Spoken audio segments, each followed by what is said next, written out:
All right, pull up a chair. Today we are going to talk about hidden gem resources for homeschoolers.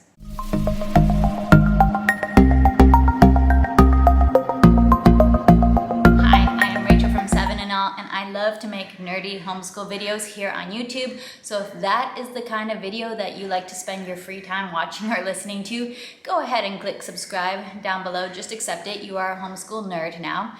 Join me. We're gonna have a lot of fun here together, and in today's video I'm going to be talking about some hidden gem resources.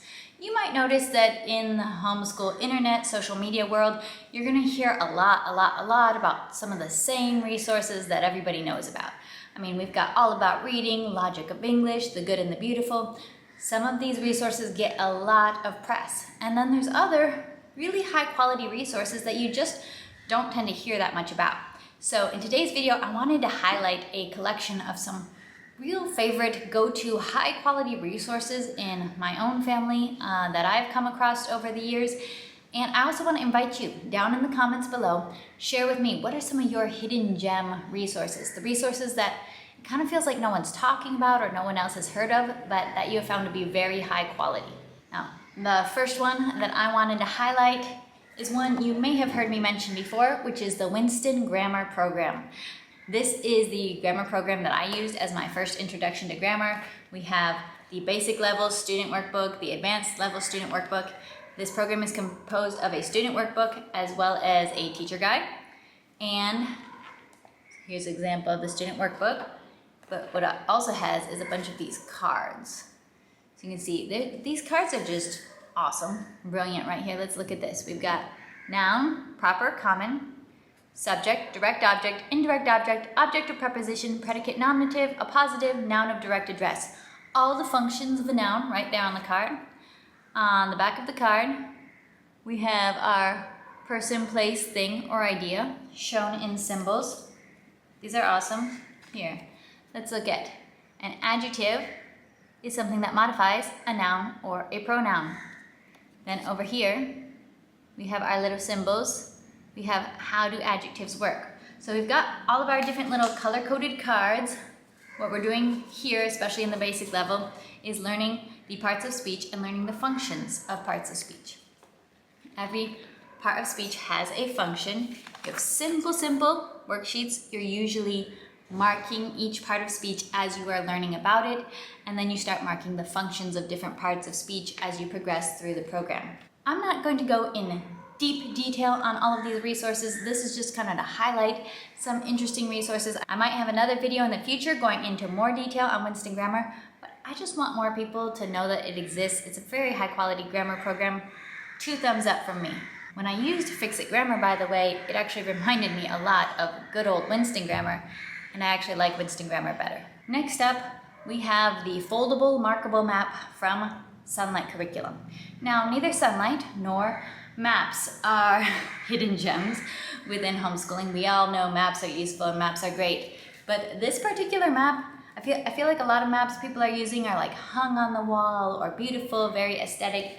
I love this map. We've had this map for probably well over 10 years in our homeschool.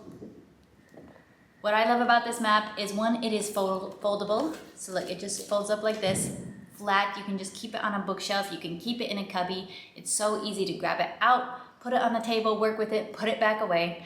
There aren't a lot of foldable maps. Usually they're like rolling up or really long and just bulky. So I love that it's foldable.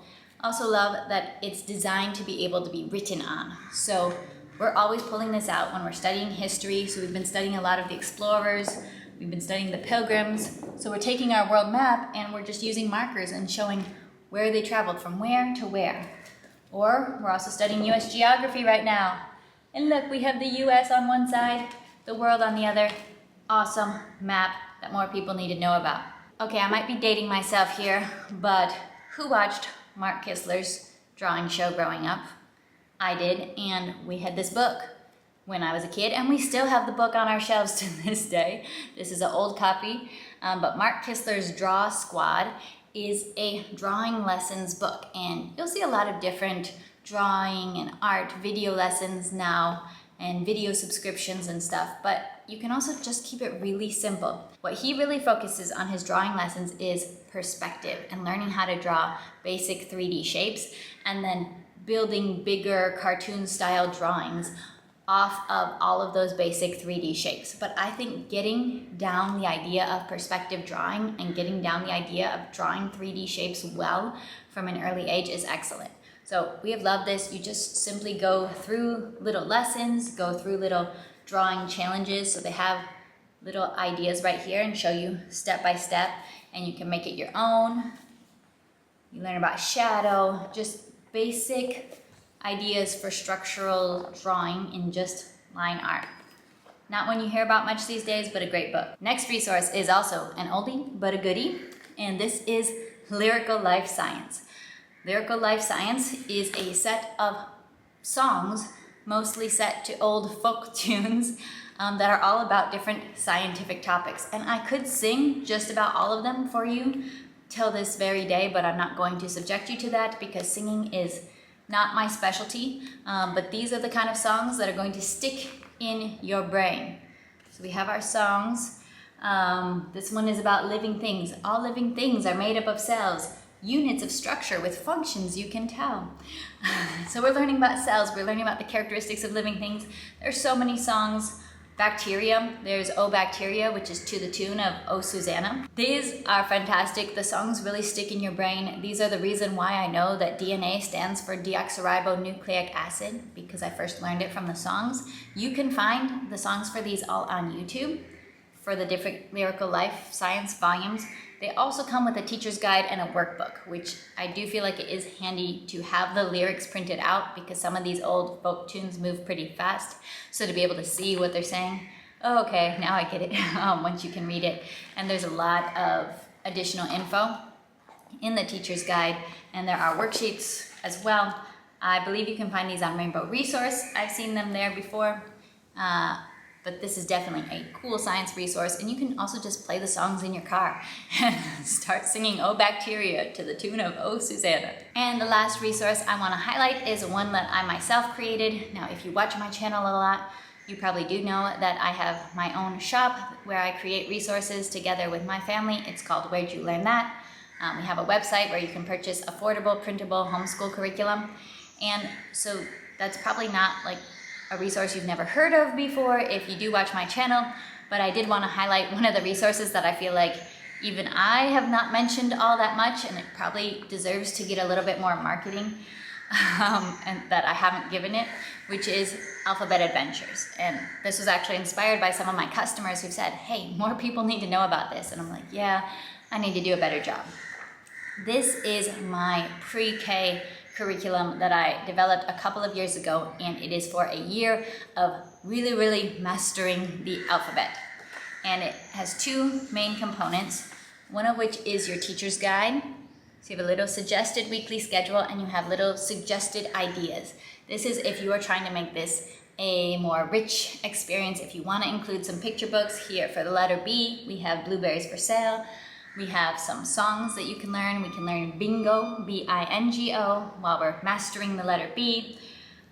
We have a little project, which is to do sinking and floating with using a boat. So I have just very simple instructions. This is not a glamorous resource with step-by-step pictures of every step. That's just not my style. I will give you the simple instructions and let you take it and fly.